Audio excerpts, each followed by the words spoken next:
ఏంటిది? నా broker app నుంచి ట్రేడ్ చేయలేకపోతున్నానే. వాళ్ళ హెల్ప్ లైన్ నెంబర్కి కాల్ చేసి చూడు. ఇప్పుడు వాళ్ళ హెల్ప్ లైన్ నెంబర్ ఎక్కడ వెతకమంటావు? అరే ఆన్లైన్లో చెక్ చేసి చూడు. హలో, నా క్లయింట్ ఐడి KK1234 అండి. నేను మీ యాప్లో రిజిస్టర్ అయి ఉన్నాను, కానీ ట్రేడ్ చేయలేకపోతున్నాను. సార్ కానీ మీ యొక్క ఐడి మాతోనే రిజిస్టర్ అవ్వలేదు. ఏంటి? లేదు లేదు లేదు, ఏదో తప్పు జరిగింది. ఇలా చూడండి, నేను మీ యాప్లో డబ్బులు ట్రాన్స్ఫర్ చేశాను. మీరు ఒక్కసారి చెక్ చేసి చూడండి. సార్ నేను బాగానే కరెక్ట్గానే చెక్ చేశాను సార్. మా దగ్గర ఇలాంటి అకౌంట్ రిజిస్టర్ అవ్వలేదు. డబ్బులు ట్రాన్స్ఫర్ చేసే అవకాశమే అసలు లేదు సార్. అలా జరగడానికి వీల్లేదే. ఇలా చూడండి, నేను మీ యాప్ మీద కంప్లైంట్ చేయబోతున్నానండి. దీనికి ఎందుకు ఇంత టెన్షన్ అవుతున్నా? రిటైర్మెంట్ తర్వాత నా దగ్గర డబ్బు సమయం ఉండేది, కాబట్టి ఫైనాన్షియల్ మార్కెట్లో కొంచెం డబ్బు పెడదామని అనుకున్నాను.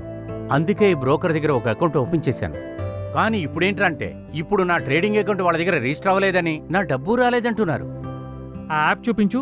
చూడు, ఇలా చూడు, డబ్బు క్రెడిట్ అయినట్లు చూపిస్తుందిగా. నువ్వు ఈ యాప్ గురించి ఎక్కడ కనుక్కున్నావు? నాకు సోషల్ మీడియాలో ఈ యాప్ గురించి లింక్ వచ్చింది.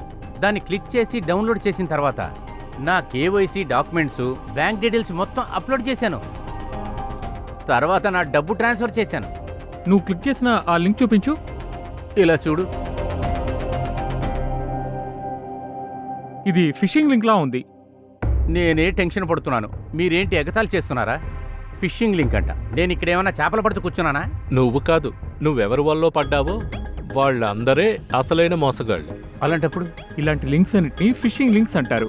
ఇవి మిమ్మల్ని తెలియని వెబ్సైట్కి తీసుకువెళ్తాయి. అది చూడటానికి నిజమైన వెబ్సైట్లా కనిపిస్తుంది. అది మాత్రమే కాదు, నువ్వు ఆ యాప్ను డౌన్లోడ్ చేసినప్పుడు అది నిజమైన బ్రోకర్ యాప్లా కనిపిస్తుంది. అవి మిమ్మల్ని ట్రాప్ చేస్తాయి.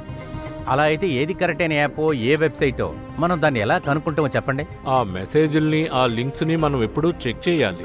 అవి ఎక్కడి నుంచి వస్తున్నాయో అని. ఎల్లప్పుడూ చెల్లుబాటు అయ్యే మరియు నమ్మదగిన యాప్ని మనం డౌన్లోడ్ చేసుకోవాలి. ఏవైనా సందేహాలు కనుకుంటే యాప్ మరియు లింక్ని మీ బ్రోకర్తో ధృవీకరించండి.